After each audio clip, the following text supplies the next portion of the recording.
ಶ್ರೀ ಗುರುಭ್ಯೋ ನಮಃ ಪರಮಗುರುಭ್ಯೋ ನಮಃ ಶ್ರೀಮದಾನಂದತೀರ್ಥ ಭಗವತ್ಪಾದಾಚಾರ್ಯ ಗುರುಭ್ಯೋ ನಮಃ ವ್ಯಾಸಾಯ ಭವನಾಶಾಯ ಶ್ರೀಶಾಯ ಗುಣರಾಶಯೇ ಹೃದ್ಯಾಯ ಶುದ್ಧವಿದ್ಯಾಯ ಮಧ್ವಾಯ ಚ ನಮೋ ನಮಃ ಅಭ್ರಮಂ ಭಂಗರಹಿತಂ ಅಜಡಂ ವಿಮಲಂ ಸದಾ ಆನಂದತೀರ್ಥಮತುಲಂ ಭಜೆ ತಾಪತ್ರಯಾಪಹಂ ಶ್ರೀಮತೋ ರಾಘವೇಂದ್ರಸ್ಯ ನಮಾಮಿ ಪದಪಂಕಜೇ ಕಾಮಿತಾಶೇಷಕಲ್ಯಾಣ ಕರಣಕಲ್ಪಪಾದಪೌ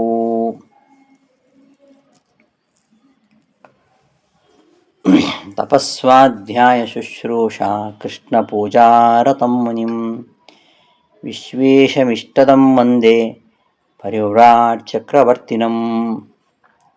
ಶ್ರೀ ಗುರುಭ್ಯೋ ನಮಃ.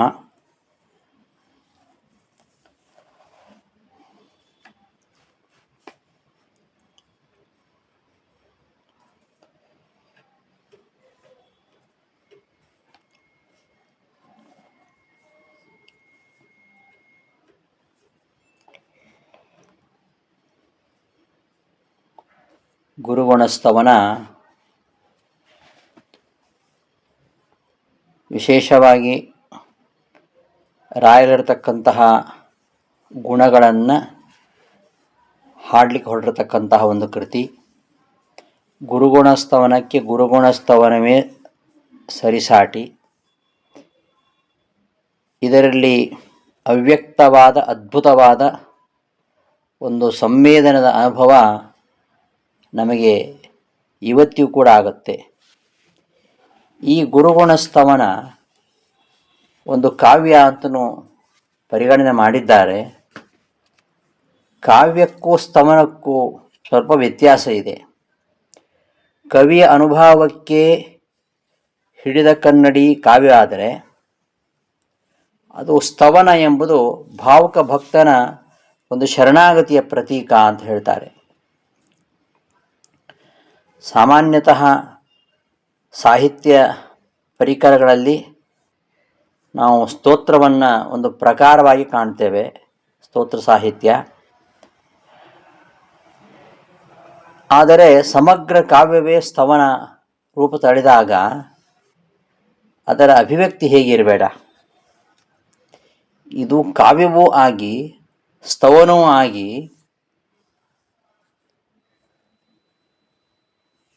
ಇದು ಅನ್ಯಾದೃಶವಾಗಿರುವಂಥದ್ದು. ಈ ಪರಿಯ ಒಂದು ಚಿಂತನೆ ವಾದೀಂದ್ರ ತೀರ್ಥ ಗುರುಗುಣಸ್ತವನದಲ್ಲಿ ನಾವು ಕಾಣ್ತೇವೆ. ಇದು ಖಂಡಕಾವ್ಯವೂ ಹೌದು, ಇದು ಭಾವುಕ ಭಕ್ತನ ಶರಣಾಗತಿಯೂ ಹೌದು. ಈ ಖಂಡಕಾವ್ಯದಲ್ಲಿ ಗುರುರೇವ ಸದಾ ಸೇವ್ಯ ಸಂಸಾರೋದ್ಧರಣ ಕ್ಷಮಃ ಮಾತಿನಂತೆ ಜೀವಿ ತನ್ನ ಸ್ವರೂಪೋದ್ಧಾರ ಮಾಡಿಕೊಳ್ಳಿಕ್ಕೆ ಗುರುಗಳನ್ನೇ ಹೊಂದಬೇಕು, ಗುರುಗಳಿಗೆ ಶರಣಾಗತನಾಗಬೇಕು ಅಂಥ ಒಂದು ಅಮೋಘ ಚಿಂತನೆ ಇಲ್ಲಿ ಇದೆ. ಗುರುವಿನಲ್ಲಿ ಇರ್ತಕ್ಕಂತಹ ಗುರುತ್ವ, ಆ ಗುರುತ್ವದಲ್ಲಿ ಎರಡು ಅಂಶಗಳಿವೆ. ಅಸಂಶಯ ಸಂಶಯಶ್ಚಿತ್ ಗುರುರುಕ್ತೋ ಮನೀಷಿಭಿಃ ಅಂತಿದೆ. ಅವನಿಗೆ ಯಾವ ಸಂಶಯಗಳು ಇರಬಾರ್ದು, ಸಂಶಯವನ್ನು ನಿವಾರಣೆ ಮಾಡತಕ್ಕಂತಹ ಸಾಮರ್ಥ್ಯ ಇರಬೇಕು. ಈ ಎರಡು ಅಂಶಗಳು ಗುರುತ್ವವನ್ನು ಅಳಿತಕ್ಕಂತಹ ಮಾಪಕ. ಈ ಎರಡೂ ಅಂಶಗಳನ್ನು ನಾವು ಪ್ರತ್ಯೇಕವಾಗಿ ವಿಶ್ಲೇಷಣೆ ಮಾಡಲಿಕ್ಕೆ ಹೊರಟಾಗ ಆಚಾರ್ಯ ಮಧ್ವರಲ್ಲದೆ ಮತ್ತಾರೂ ಅರ್ಹರಲ್ಲ ಎಂಬ ಕಾರಣಕ್ಕೆ ನಾವು ಅವರನ್ನು ಜಗದ್ಗುರು ಅಂತ ಹೇಳ್ತಾ ಇದ್ದೇವೆ. ಆದಿಗುರುಗಳು ಭಗವಂತ, ಲಕ್ಷ್ಮೀದೇವಿ, ಪರಮಗುರುರಾಗಿರತಕ್ಕಂತಹ ಮಧ್ವಾಚಾರ್ಯರು ಹಾಗೂ ಸ್ವರೂಪೋದ್ಧಾರ ಗುರುರಾಗಿರತಕ್ಕಂತಹ ರಾಯರು. ಇವರಲ್ಲಿ ಈ ಅಂಶಗಳನ್ನು, ಈ ಗುರುತ್ವಕ್ಕೆ ಮಾಪಕವಾಗಿರತಕ್ಕಂತಹ ಅಂಶಗಳನ್ನು ಪರಮಾತ್ಮ, ಲಕ್ಷ್ಮೀದೇವಿ, ತ್ರೈಲೋಕ್ಯ ಗುರುರಾಗಿರ್ತಕ್ಕಂತಹ ವಾಯುದೇವರು ಹಾಗೂ ಗುರುರಾಗಿರ್ತಕ್ಕಂತಹ ರಾಯರಲ್ಲಿ ನಾವು ಕಾಣಲಿಕ್ಕೆ ಪ್ರಯತ್ನ ಮಾಡ್ತೇವೆ. ಅದೇ ಪ್ರಯತ್ನವನ್ನು ವಾದಿನ್ ಗುರುಗುಣಸ್ತವನದಲ್ಲಿ ಮಾಡ್ತಾ ಇದ್ದಾರೆ. ಇಲ್ಲಿ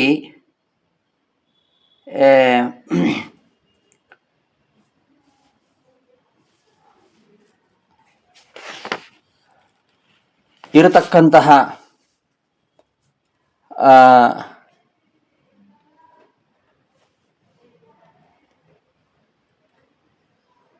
ವಿಚಾರ ಮುಖ್ಯವಾಗಿ ರಾಘವೇಂದ್ರ ಗುರು ಸಾರ್ವಭೌಮರು ಗುರುಗುಣಸ್ತವನದಲ್ಲಿ 38 ಪದ್ಯಗಳಿದ್ದರೂ ಕೂಡ ಎಲ್ಲ ಪದ್ಯಗಳಲ್ಲಿಯೂ ರಾಘವೇಂದ್ರ ಗುರು ಸಾರ್ವಭೌಮರ ಸ್ತವನ ಇಲ್ಲ. ಈ ಸ್ತವನಕ್ಕೆ ನಾಯಕರು ಗುರು ಸಾರ್ವಭೌಮರೇ, ರಾಯರೇ. ಅವರ ಗುರು ಗುಣ ಸ್ತವನವನ್ನು 36 ಶ್ಲೋಕಗಳಲ್ಲಿ ಹಾಡಿದಂತಹ ವಾದಿನ್ ಶ್ರೀಪಾದಂಗಳವರು ಗುರುರಾಜರ ಗುಣಗಳು ಹಾಗೂ ಕೀರ್ತಿಯ ಕಥನವನ್ನು ಮಾಡಿದ್ದಾರೆ. ವಾಸ್ತವಿಕವಾಗಿ ರಾಯರ ಕೀರ್ತಿಯನ್ನು ಹೇಳ್ತಕ್ಕಂತಹ, ರಾಯರ ಪರಿಪೂರ್ಣ ವ್ಯಕ್ತಿತ್ವವನ್ನು ಚಿತ್ರಿಸ್ತಕ್ಕಂತಹ ಅಂಶಗಳನ್ನು ನಾವು ವಿಶೇಷವಾಗಿ ರಾಘವೇಂದ್ರದಲ್ಲಿ ಕಾಣ್ತೇವೆ ವಿಸ್ತಾರವಾಗಿ. ಆದರೆ ಗುರುಗುಣಸ್ತವನದಲ್ಲಿ ಅದಕ್ಕಿಂತ ವ್ಯತಿರಿಕ್ತವಾಗಿ ರಾಯರ ಒಂದು ವಾಕ್ಪಟುತ್ವ, ಅವರ ಒಂದು ಸರಳತೆ, ಅವರ ಶಾಸ್ತ್ರನಿಷ್ಠೆ ಹಾಗೂ ಗುರು ಪರಂಪರೆಯಲ್ಲಿ ಅವಗಿರ್ತಕ್ಕಂತಹ ವಿಶ್ವಾಸ, ಔದಾರ್ಯ ಮುಂತಾದ ಗುಣಗಳ ಒಂದು ಪಾರದರ್ಶಕ ನೋಟ ಸಿಗುವಂಥದ್ದು ಈ ಕೃತಿಯಲ್ಲಿ, ಗುರುಗುಣಸ್ತವನದಲ್ಲಿ.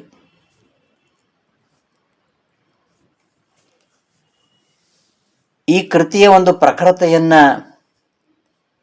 ನಾವು ಬಿಂಬಿಸ್ಲಿಕ್ಕೆ ಹೊರಟ್ರೆ ವಾದೀಂದ್ರರ ಕವಿತಾಶಕ್ತಿ ಅತ್ಯದ್ಭುತವಾಗಿರುವಂಥದ್ದು.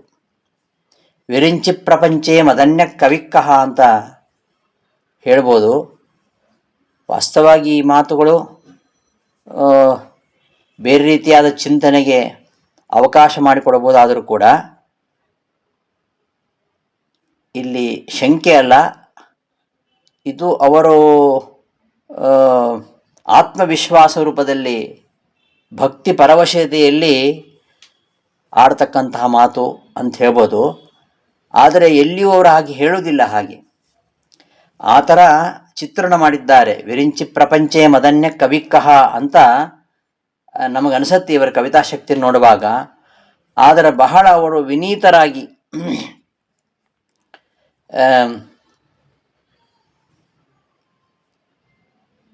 ವರ್ಣನೆ ಮಾಡ್ತಾರೆ. ಆರಂಭದಲ್ಲಿ ಪರಮಾತ್ಮನ ಗುಣವರ್ಣನೆ, ಇದು ಗುರುಗುಣ. ಬರೀ ಗುರು ಅಂದರೆ ಇಲ್ಲಿ ರಾಯರ ಮಾತ್ರ ಅಲ್ಲ,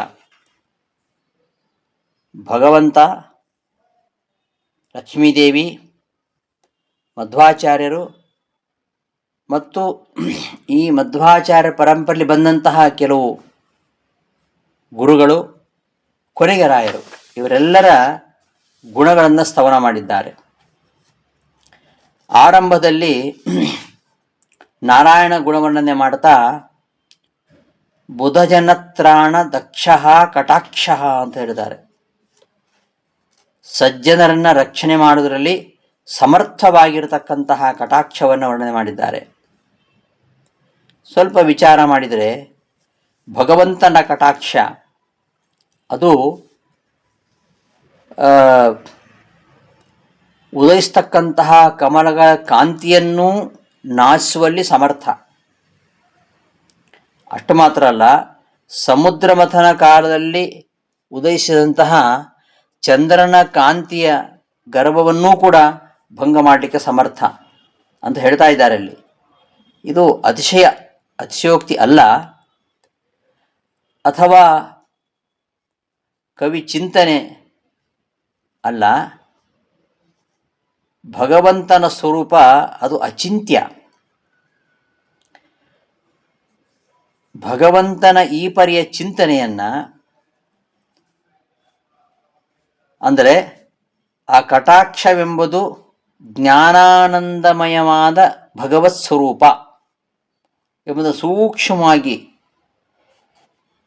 ತಿಳಿಸ್ತಾ, ನಿತ್ಯ ಪ್ರಕಾಶಮಯ ಆಗಿರತಕ್ಕಂತಹ ಅವನ ಕಟಾಕ್ಷಕ್ಕೆ ಆ ಚಂದ್ರನಾಗಲಿ, ಚಂದ್ರನ ಕಾಂತಿಯಾಗಲಿ, ಕಮಲದ ಕಾಂತಿಯಾಗಲಿ ಅಣುಮಾತ್ರವೂ ಸಮ ಅಲ್ಲ. ಇನ್ನು ನಾಸು ಅಂತೂ ಸತ್ಯವೇ. ಹಾಗೆ ಭಗವಂತನ ಆ ಚಿಂತನೆಯನ್ನು ಅದ್ಭುತವಾಗಿ ಇಲ್ಲಿ ಮಾಡ್ತಾರೆ. ಹಾಗೆ ಸೂಚ್ಯವಾಗಿ ಲಕ್ಷ್ಮೀದೇವ ಸ್ತೋತ್ರವನ್ನು ಕೂಡ ಅಲ್ಲಿ ಮಾಡಿದ್ದಾರೆ. ಭಗವಂತ ತನ್ನ ಕಟಾಕ್ಷದಿಂದಲೇ ಎಲ್ಲ ಲೀಲೆಯನ್ನು ಮಾಡ್ತಾನೆ. ಯಾಂ ಪರೇತ ವೃಧೈವ ಕರೋತಿ ಲೀಲಾಂ ತಾಂ ಕರೋತ್ಯನು ತಥೈವ ರಮಾಪಿ ದೇವಿ. ಆತ್ಮನಲ್ಲಿ ಹೇಳಿದ ಹಾಗೆ ಭಗವಂತನು ತನ್ನ ಕಟಾಕ್ಷದಿಂದಲೇ ಅನೇಕ ಲೀಲೆಗಳನ್ನು ಮಾಡುವ ಹಾಗೆ ಲಕ್ಷ್ಮೀದೇವಿ ಕೂಡ ಅದನ್ನೇ ಅನುಕರಿಸೋಳಾದ್ದರಿಂದ ಇದು ಲಕ್ಷ್ಮೀನಾರಾಯಣರ ಗುಣಗಾನವು ಕೂಡ ಮೊದಲನೇ ಪದ್ಯದಲ್ಲಿಯೇ ಬಂದಿದೆ.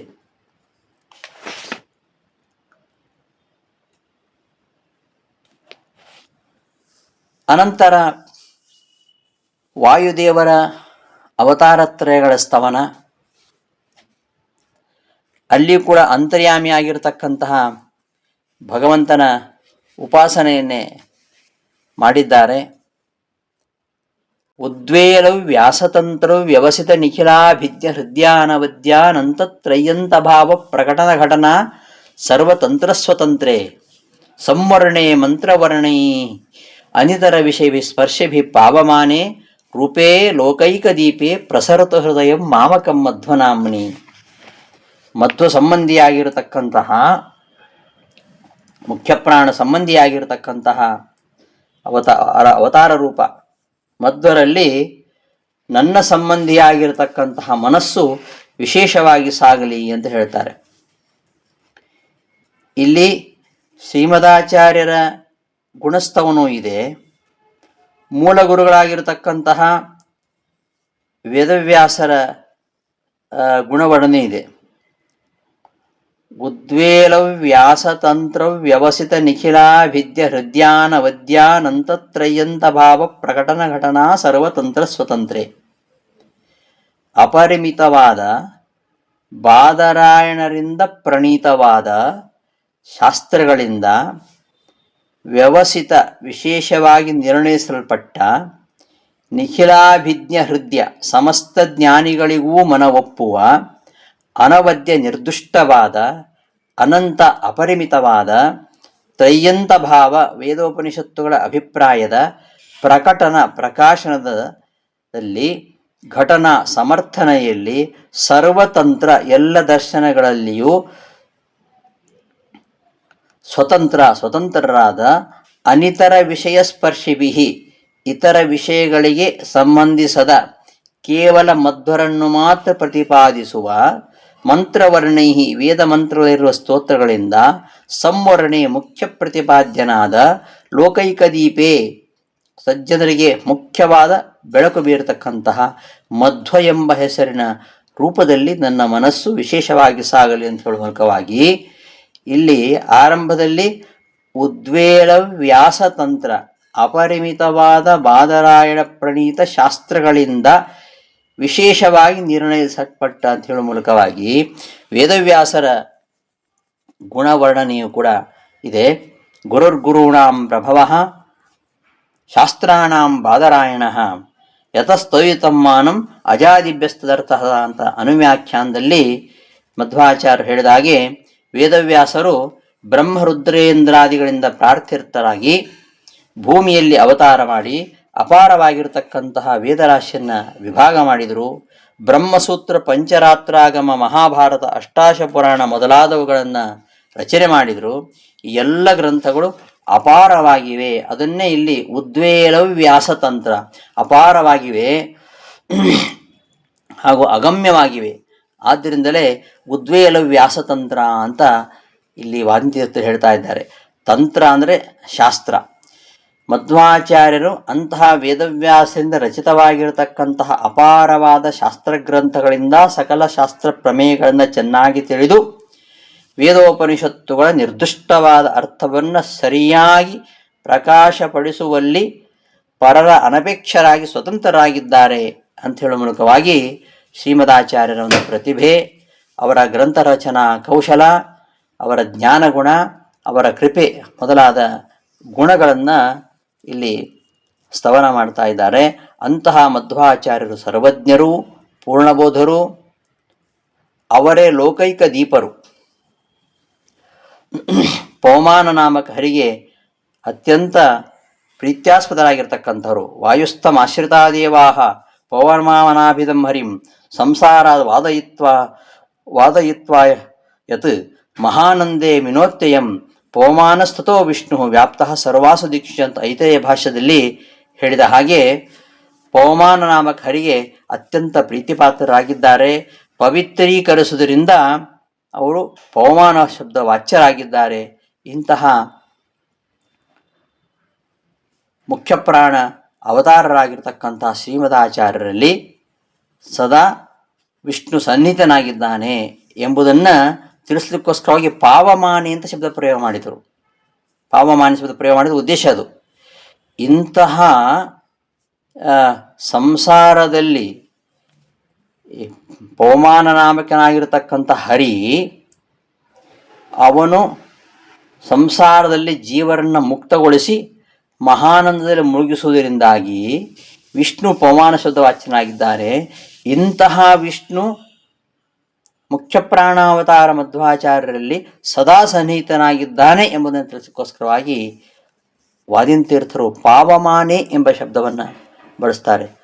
ಹೀಗೆ ಆಚಾರ್ಯರ ಗುಣಗಳನ್ನು, ಅವರ ಮಹಿಮೆಯನ್ನು ಹೇಳ್ತಾ ಮುಂದೆ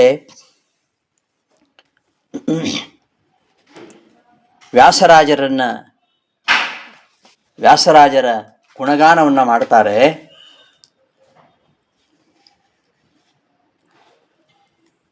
ವಿಭುಧೇಂದ್ರ ತೀರ್ಥರ ಗುಣಗಾನ ಮಾಡ್ತಾರೆ.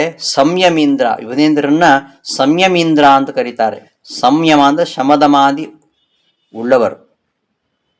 ಸಂಯಮೀಂದ್ರ ಅಂತ ಹೇಳುವ ಮೂಲಕವಾಗಿ ಧರ್ಮಪರಾಯಣರಾಗಿದ್ದಾರೆ ಹಾಗೂ ಸತ್ಸಿದ್ಧಾಂತ ಸ್ಥಾಪಕರಾಗಿದ್ದಾರೆ ಎಂಬುದನ್ನು ತಿಳಿಸ್ತಾ ಇದ್ದಾರೆ. ಪೂರ್ಣ ಪ್ರಬೋಧ ಪ್ರಕಟಿತ ಪದವಿ ಧಾವಿ ಮೇಧಾವಿ ಧೀಮತ್ ಸೇನಾ ನಾಸೀರ ಸೀಮಾ ಸಮೂಹಿತ ವೀತಾ ಬಾಧ ಯೋಧಾಧಿನೇತ ಮಾಯಾ ಸಿದ್ಧಾಂತ ದೀಕ್ಷಾ ಘಟನಾ ಸರ್ವತಂತ್ರ ಸ್ವತಂತ್ರ ಶ್ರೀರಾಮ ವ್ಯಾಸದಾಸೋ ವಿಲಸತಿ ವಿಭುಧೇಂದ್ರಾಭಿತ ಸಂಯಮೀಂದ್ರ. ವಿಭುಧೇಂದ್ರರು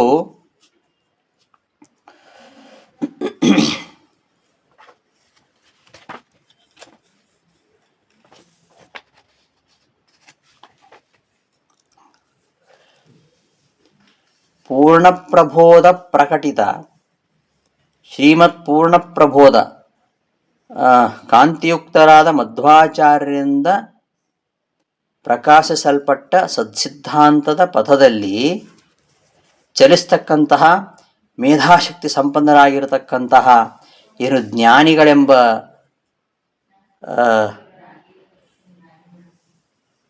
ಸೈನ್ಯ ಇದೆ, ಅದರ ಅಗ್ರ ಪ್ರದೇಶದಲ್ಲಿ ಸೇರಿದಂತಹ ಸೋಲಿಲ್ಲದ ಪ್ರಖ್ಯಾತರಾದ ಯೋಧರಿಗೆ ಇವರು ನಾಯಕರಾಗಿರ್ತಕ್ಕಂಥವರು. ಅಂತಹ ಮತ್ತೆ ಮಾಯಾ ಸಿದ್ಧಾಂತ ದೀಕ್ಷಾ ವಿಘಟನ ಘಟನಾ ಸರ್ವತಂತ್ರ ಸ್ವತಂತ್ರ, ಮಾಯಾ ಸಿದ್ಧಾಂತದ ದೀಕ್ಷೆಯನ್ನು, ಮಾಯಾವಾದ ಸಿದ್ಧಾಂತ ತತ್ವವಾದ ಇವುಗಳ ದೀಕ್ಷೆಗಳ ವಿಘಟನ ಘಟನ ಕ್ರಮವಾಗಿ ಖಂಡನ ಮಂಡನ, ಮಾಯಾವಾದದ ಖಂಡನ ಹಾಗೂ ಸಿದ್ಧಾಂತದ ಮಂಡನ, ಇವುಗಳಲ್ಲಿ ಸರ್ವತಂತ್ರ ಸ್ವತಂತ್ರ ಸಮಸ್ತ ದರ್ಶನಗಳಲ್ಲಿ ಸ್ವತಂತ್ರರಾಗಿರ್ತಕ್ಕಂಥವರು ರಾಮಚಂದ್ರ ತೀರ್ಥರ ಶಿಷ್ಯರು, ವಿಭುಧೇಂದ್ರ ತೀರ್ಥರು.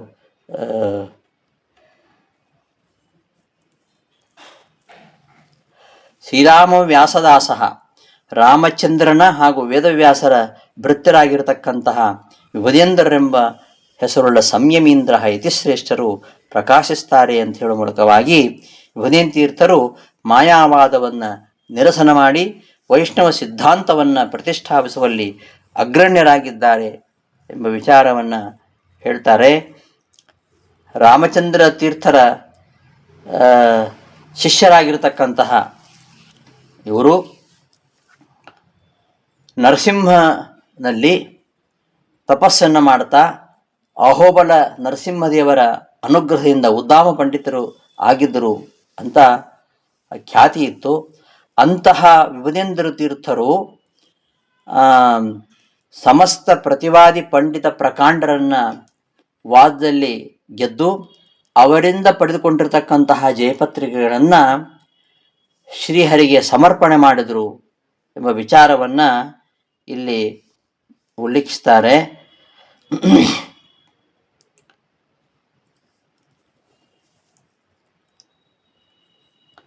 ಅದಕ್ಕಿಂತ ಮುಂಚೆ ಜಯತೀರ್ಥರನ್ನ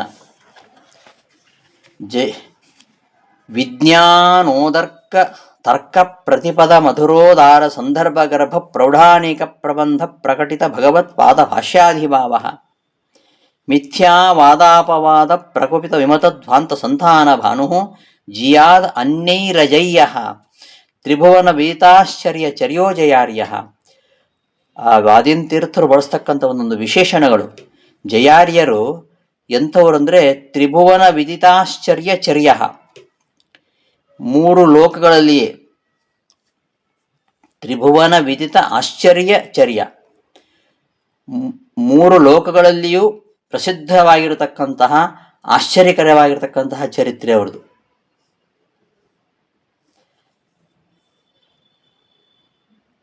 ಏನಂತದ್ದು ಅಂದರೆ ವಿಜ್ಞಾನ ಉದರ್ಕ ತರ್ಕ ಪ್ರತಿಪದ ಮಧುರೋದಾರ ಸಂದರ್ಭ ಗರ್ಭ ಪ್ರೌಢಾನೇಕ ಪ್ರಬಂಧ ಪ್ರಕಟಿತ ಭಗವತ್ ಪಾದ ಭಾಷ್ಯಾದಿಭಾವ. ವಿಶಿಷ್ಟ ಜ್ಞಾನವೇ ಫಲವಾಗಿ ಉಳ್ಳಂತಹ ತರ್ಕಗಳಿಂದ ಕೂಡಿದ ಪ್ರತಿ ಪದದಲ್ಲಿಯೂ ಮನೋಹರವಾಗಿರತಕ್ಕಂತಹ ಉತ್ಕೃಷ್ಟವಾಗಿರತಕ್ಕಂತಹ ವಾಕ್ಯ ರಚನೆಗಳು ಜಯತೀರ್ಥರದು. ಅಂತಹ ರಚನೆಯಿಂದ ಕೂಡಿರತಕ್ಕಂತಹ ಗ್ರಂಥಗಳು ಸುಧಾದಿ ಅನೇಕ ಪ್ರೌಢ ಗ್ರಂಥಗಳು. ಅವುಗಳನ್ನು ರಚಿಸುವ ಮೂಲಕವಾಗಿ ಶ್ರೀಮದಾಚಾರ್ಯರ ಗ್ರಂಥಗಳ ಭಾವವನ್ನು ಚೆನ್ನಾಗಿ ಪ್ರಕಟಪಡಿಸಿದರು. ಅಪ್ರಬುದ್ಧವಾಗಿರತಕ್ಕಂತಹ ಪರಮತಗಳೆಂಬ ಕತ್ತಲೆ, ಮಿಥ್ಯಾವಾದಾಪವಾದ ಪ್ರಕುಪಿತ ವಿಮತ ಧ್ವಾಂತ ಸಂತಾನ ಭಾನು, ಅಪ್ರಬುದ್ಧವಾದ ಪರಮತಗಳೆಂಬ ಕತ್ತಲೆಯನ್ನು ಓಡಿಸುವಲ್ಲಿ ಪ್ರಖರ ಸೂರ್ಯನ ಹಾಗೆ ಇದ್ದವರು, ಪ್ರತಿವಾದಿಗಳಿಂದ ಜಯಿಸಲು ಅಶಕ್ಯರಾಗಿರತಕ್ಕಂಥವರು. ಅನ್ಯೈರಜಯ್ಯ. ಹಾಗೆ ಜಯತೀರ್ಥರನ್ನು ವರ್ಣನೆ ಮಾಡ್ತಾರೆ. ಜಯೈಕ ಭೂಮಿ ಜಯತೀರ್ಥನಾಮ. ಜಯತೀರ್ಥರು ಜಯೈಕ ಭೂಮಿ, ಅವರು ಹೋದಲ್ಲೆಲ್ಲ ಜಯವೇ. ಎಲ್ಲ ದುರ್ಮತ ಧ್ವಾಂತವನ್ನು ನಾಶ ಮಾಡಿದವರು. ಚಂದ್ರಿಕಾ ಗ್ರಂಥದ ಪ್ರಕಾಶದಲ್ಲಿ ರಾಯರು ಹೇಳ್ತಾರೆ, ವಿದೂತ ದುರ್ಮತ ಧ್ವಾಂತಃ ವಿಶದೀಕೃತ ಪದ್ಧತಿ ಯಸ್ಸಜ್ಜನಾನ್ ಉಜ್ಜಹಾರ ಜಯತೀರ್ಥ ರವಿಂಭಜಿ ಅಂತ. ದುರ್ಮತವೆಂಬ ಧ್ವಾಂತವನ್ನು ಗಾಢಾಂಧಕಾರವನ್ನು ನೀಗಿ ಸ್ಪಷ್ಟವಾದ ದಾರಿಯನ್ನು ಸಜ್ಜನಿಗೆ ತೋರಿಸಿ ಯಾರು ಉದ್ಧಾರ ಮಾಡಿದರೋ ಅಂತಹ ಜಯತೀರ್ಥ ರವಿಯನ್ನು ನಾನು ಭಜಿಸ್ತೇನೆ ಅಂತ ರಾಯರು ಅವರನ್ನು ಹೇಳ್ತಾರೆ. ಅಂತಹ ತ್ರಿಭುವನ ವಿದಿತಾಶ್ಚರ್ಯಚರ್ಯ, ಮೂರು ಲೋಕಗಳಲ್ಲಿಯೂ ಪ್ರಸಿದ್ಧವಾಗಿರತಕ್ಕಂತಹ ಆಶ್ಚರ್ಯಕರವಾಗಿರತಕ್ಕಂತಹ ಚರಿತ್ರೆ ಜಯತೀರ್ಥರ ಚರಿತ್ರೆ. ಅದನ್ನು ಆ ಜಯತೀರ್ಥರ ಈ ಒಂದು ಗುಣವನ್ನು ಇಲ್ಲಿ ವಿಶೇಷವಾಗಿ ಗಾನ ಮಾಡ್ತಾರೆ. ಮುಂದೆ ವ್ಯಾಸರಾಜರನ್ನು ವರ್ಣನೆ ಮಾಡ್ತಾ ಟೀಕಾಕೃತ್ಪಾದರ ಅಮೋಘ ವ್ಯಕ್ತಿತ್ವ ಚಿತ್ರಣ ಜೊತೆಯಲ್ಲಿ ಅವರ ಒಂದು ಪ್ರೌಢಿಮೆ ಕುರಿತ ವಿಚಾರವನ್ನು ಸೂಕ್ಷ್ಮವಾಗಿ ಚಿಂತನೆ ಮಾಡಿದ್ದಾರೆ. ವಿಭುಧೇಂದ್ರ ತೀರ್ಥರನ್ನು ಸಂಯಮೀಂದ್ರ ಅಂತ, ಸಂಯಮ ಅಂದರೆ ದಮ, ಒಳ್ಳೆಯ ಯತಿಗಳು ಅಂತ ಹೇಳ್ತಾರೆ. ಬರೀ ಸಂಯಮೀಂದ್ರ ಅಂದರೆ ಸಂಯಮ ಅಂದರೆ ಶಮದಮಾದಿಗಳು ಮಾತ್ರ ಅಲ್ಲ, ಧರ್ಮಪರಾಯಣ ಅಂತ ಅರ್ಥ. ವಿದ್ಯಾ ದಯಾ ದಮಶೌಚಂ ಸತ್ಯಮಸ್ತೇಯತಾ ತಪಃ ಜಿತೇಂದ್ರಿಯತ್ವಂ ಅಕ್ರೋಧ ಲಜ್ಜಾ ಧರ್ಮ ಧರ್ಮ ಇತಿ ಸ್ಮೃತಃ ಅಂತ ಬ್ರಹ್ಮವಿವರ್ತ ಪುರಾಣ ಹೇಳಿದ ಹಾಗೆ ಈ ದಮ ಎನ್ನುವುದು ಒಂದು ಧರ್ಮ. ಅಂತಹ ಧರ್ಮವನ್ನು, ದಮವು ಒಂದು ಧರ್ಮ ಅಂತ ತೋರಿಸ್ಕೊಟ್ಟವರು. ಮುಂದೆ ವ್ಯಾಸತ್ತರಗಳಾಗಿರ್ತಕ್ಕಂತಹ ತಾತ್ಪರ್ಯ ಚಂದ್ರಿಕಾ, ನ್ಯಾಯಾಮೃತ, ತರ್ಕ ತಾಂಡವ ಈ ಗ್ರಂಥಗಳನ್ನು ನರಸಿಂಹದೇವರ ನೇತ್ರಕ್ಕೆ ಹೋಲಿಸ್ತಾರೆ. ವ್ಯಾಸರಾಜರ ಅಂತಹ ಒಂದು ವಿದ್ವತ್ತು, ಅವರ ವಿದ್ವನ್ ಮಹಾತ್ಮ್ಯವನ್ನು ಪರಿಣಾಮಕಾರಿಯಾಗಿ ಸ್ತುತಿಸ್ತಾ ಇದ್ದಾರೆ.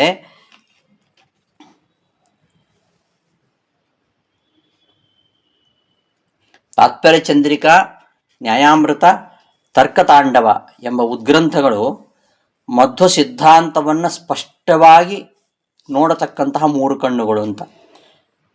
ಮಧ್ವ ಸಿದ್ಧಾಂತವನ್ನು ಸ್ಪಷ್ಟವಾಗಿ ನಾವು ಕಾಣಬೇಕು ಅಂತಾದರೆ ಈ ಕಣ್ಣುಗಳಿರಬೇಕು, ಈ ಮೂರು ಕಣ್ಣು. ಆಚಾರ್ಯರ ಸಿದ್ಧಾಂತದ ಆಂತರ್ಯವನ್ನು ಇವುಗಳಿಲ್ಲದೆ ತಿಳಿಲಿಕ್ಕೆ ಸಾಧ್ಯ ಇಲ್ಲ. ಹೇಗೆ ನರಸಿಂಹದೇವರು ಹಿರಣ್ಯಕಶಿಪುವನ್ನು ನಿರ್ಮೂಲನ ಮಾಡಿದರೋ ಹಾಗೆ ಅದ್ವೈತ ಸಿದ್ಧಾಂತವನ್ನು ನಿರಸನಗೊಳಿಸುವಲ್ಲಿ ಅತ್ಯಂತ ಸಮರ್ಥವಾಗಿವೆ ಅಂತ ಹೇಳ್ತಾ, ವ್ಯಾಸರಾಜರ ಮಾತು ಅದು ಇಂದ್ರನ ವಜ್ರಾಯುಧ ಹಾಗೆ. ಇಂದ್ರನ ವಜ್ರಾಯುಧವು ಪರ್ವತಗಳನ್ನು ತರೆಯುವ ಹಾಗೆ ಅದ್ವೈತ ಮತವೆಂಬ ಪರ್ವತ ಸಮೂಹಗಳನ್ನು ನಾಶ ಮಾಡತಕ್ಕಂತಹ ಸಾಮರ್ಥ್ಯ ವ್ಯಾಸರಾಜರ ಮಾತಿಗೆ ಇದೆ ಅಂತ ಹೇಳ್ತಾ ಇದ್ದಾರೆ. ಅದ್ವೈತ ವಿದ್ಯಾಚಲ ಕುಲಿಶ ಪ್ರೌಢಿಂ, ಅದ್ವೈತ ಶಾಸ್ತ್ರವೆಂಬ ಅಚಲ ಕುಲ ಪರ್ವತ ಸಮೂಹದ ವಿಷಯದಲ್ಲಿ ಕುಲಿಶ ಪ್ರೌಢಂ ವಜ್ರಾಯುಧ ಸಾಮರ್ಥ್ಯವನ್ನು ಹೊಂದಿದೆ. ಅಂತಹ ಮಹಿಮಾಶಾಲಿಗಳು ವ್ಯಾಸರಾಜರು. ಅವರ ಈ ಒಂದು ಸಾಮರ್ಥ್ಯವನ್ನು ಹೇಳ್ತಾ, ಅವರ ಒಂದು ಪ್ರಖ್ಯಾತವಾಗಿರ್ತಕ್ಕಂತಹ ಕೀರ್ತಿ, ಅವರ ಪ್ರತಿಭೆ, ಅವರ ಪಾಂಡಿತ್ಯ, ಅವರ ವಾದ ಕೌಶಲ ಇವುಗಳನ್ನು ಇಲ್ಲಿ ಮನೋಜ್ಞವಾಗಿ ನಿರೂಪಣೆ ಮಾಡಿದ್ದಾರೆ. ಮುಂದೆ ವಿಜೇಂದ್ರನ ತ್ರಿಭುವನ ವಿದಿತಃ ಸರ್ವತಂತ್ರ ಸ್ವತಂತ್ರ. ಮೂರು ಲೋಕಕ್ಕೆ ಗೊತ್ತು ವಿಜೇಂದ್ರರ ಬಗ್ಗೆ. ತ್ರಿಭುವನ ವಿದಿತಃ, ಚಾತುರ್ಯೈಕಾಕೃತಿ, ಆ ಒಂದೊಂದು ವಿಶೇಷಣಗಳು, ಅವುಗಳಿಂದ ವ್ಯಕ್ತವಾಗ್ತಕ್ಕಂತಹ ಗುಣಗಳು. ಚಾತುರ್ಯವೇ ಅವರ ಆಕೃತಿ. ವಿಜೇಂದ್ರರ ಸ್ವರೂಪ ಏನಂದರೆ ಒಂದು ಚಮತ್ಕಾರ, ಚಮತ್ಕಾರವೇ ಮುಖ್ಯವಾದ ಸ್ವರೂಪ. ಅಂತಹ ವಿಜೇಂದ್ರರು ಚತುರಧಿಕ ಶತಗ್ರಂಥ ರತ್ನ ಪ್ರಣೇತ, 104 ಗ್ರಂಥಗಳನ್ನು ರಚನೆ ಮಾಡಿದ್ದಾರೆ. ಅವು ಸಾಮಾನ್ಯನಲ್ಲ. ಧೂತಾರಾತಿ ಪ್ರಬಂಧ, ಆ ಗ್ರಂಥಗಳು ಧೂತಾರಾತಿ ಪ್ರಬಂಧ, ಶತ್ರುವಾಗಿರತಕ್ಕಂತಹ ದುರ್ವಾದಿಗಳ ಗ್ರಂಥಗಳನ್ನೆಲ್ಲ ನಿರಾಕರಣೆ ಮಾಡಿದವರು ಅದರ ಮೂಲಕವಾಗಿ. ಚತುಷ್ಷಷ್ಟಿ ವಿದ್ಯಾವಿಶೇಷ, 64 ಕಲೆಗಳು, 64 ಕಲಾ ಪ್ರಭೇದಗಳನ್ನು ಚೆನ್ನಾಗಿ ವಶಪಡಿಸಿಕೊಂಡವರು. ಅಂತಹ ಸುರೇಂದ್ರವ್ರತಿವರ ತನಯ ಅಂತ ಹೇಳ್ತಾರೆ. ಸುರೇಂದ್ರವ್ರತಿವರ, ಸುರೇಂದ್ರ ತೀರ್ಥರೆಂಬ ಯತಿಶ್ರೇಷ್ಠರು. ಸುರೇಂದ್ರವ್ರತಿವರ, ಅವರ ತನಯ ಶಿಷ್ಯರು. ಹಾಗೆ ಹೇಳುವ ಮೂಲಕವಾಗಿ ಸುರೇಂದ್ರ ತೀರ್ಥರ ಅವರು ವ್ರತಿವರ ಅಂತ ಹೇಳ್ತಿದ್ದಾರೆ, ಯತಿಶ್ರೇಷ್ಠರು. ಯಶ್ಚಕಾರೋಪ ವಾಸೇನ ತ್ರಿವಾರಂಭೂ ಪ್ರದಕ್ಷಿಣಂ ತಸ್ಮೈ ನಮೋ ಯತೀಂದ್ರಾಯ. ಅವರು 3 ಬಾರಿ ತ್ರಿವಾರಂಭೂ ಪ್ರದಕ್ಷಿಣಂ, 3 ಬಾರಿ ಭೂಪ್ರದಕ್ಷಿಣೆಯನ್ನು ಮಾಡಿದವರು, ಉಪವಾಸದಿಂದ ಮಾಡಿದವರು. ಅಂತಹ ವೃತ್ತಿವರರು ಅವರ ತನಯ ಅಂತ ಹೇಳುವ ಮೂಲಕವಾಗಿ ಸುರೇಂದ್ರ ತೀರ್ಥರನ್ನು ಕೂಡ ಇಲ್ಲಿ ಸೂಕ್ಷ್ಮವಾಗಿ ಅವರ ಒಂದು ಗುಣಗಾನವನ್ನು ಮಾಡ್ತಾ ಇದ್ದಾರೆ. ಅಂತಹ ಶಿಷ್ಯರಾಗಿರ್ತಕ್ಕಂತಹ ವಿಜೇಂದ್ರ ತೀರ್ಥರು ಅದ್ವೈತ ಶೈವ ಅಸಹಿಷ್ಣು, ಅದ್ವೈತ ಶೈವ ಅಸಹಿಷ್ಣು, ಅದ್ವೈತ ಮತ್ತು ಶೈವ, ಅದ್ವೈತ ಮತ್ತು ಶೈವ ಮತಗಳನ್ನು ಸಹಿಸದೇ ಇರತಕ್ಕಂಥವರು. ಅಂತಹ ತ್ರಿಭುವನ ವಿದಿತ, 3 ಲೋಕಗಳಲ್ಲಿಯೇ ಪ್ರಖ್ಯಾತರಾಗಿರ್ತಕ್ಕಂಥವರು, ಸರ್ವತಂತ್ರ ಸ್ವತಂತ್ರರು. ಅಂತಹ ವಿಜೇಂದ್ರ ತೀರ್ಥರನ್ನು ಇಲ್ಲಿ ಗುಣಗಾನ ಮಾಡ್ತಾ ಒಟ್ಟು 8 ವಿಶೇಷಣಗಳಿಂದ ಸ್ತುತಿಸಿದ್ದಾರೆ ವಿಜೇಂದ್ರ ತೀರ್ಥರನ್ನು. ಚಾತುರ್ಯೈಕಾಕೃತಿ, ಚತುರಧಿಕಶತಗ್ರಂಥರತ್ನ ಪ್ರಣೇತ, ಭೂತಾರಾತಿ ಪ್ರಬಂಧ, ಸ್ಫುಟವಿತ ಚತುಷ್ಷಷ್ಟಿವಿದ್ಯಾವಿಶೇಷ, ಸುರೇಂದ್ರವೃತಿ ತನಯ, ಅದ್ವೈತಶೈವ ಅಸಹಿಷ್ಣು, ತ್ರಿಭುವನ ವಿದಿತ, ಸರ್ವತಂತ್ರ ಸ್ವತಂತ್ರ. ಇಷ್ಟು ವಿಶೇಷಣಗಳಿಂದ ವಿಜೇಂದ್ರ ತೀರ್ಥರನ್ನು ಸ್ತುತಿಸಿದ್ದಾರೆ. ಇನ್ನೂ ಅನೇಕ ವಿಚಾರಗಳು ಇಲ್ಲಿವೆ, ಅದನ್ನು ಮುಂದಿನ ಉಪನ್ಯಾಸ ನೋಡೋಣ ಅಂತ ಹೇಳ್ತಾ ಶ್ರೀಕೃಷ್ಣಾರ್ಪಣಮಸ್ತು.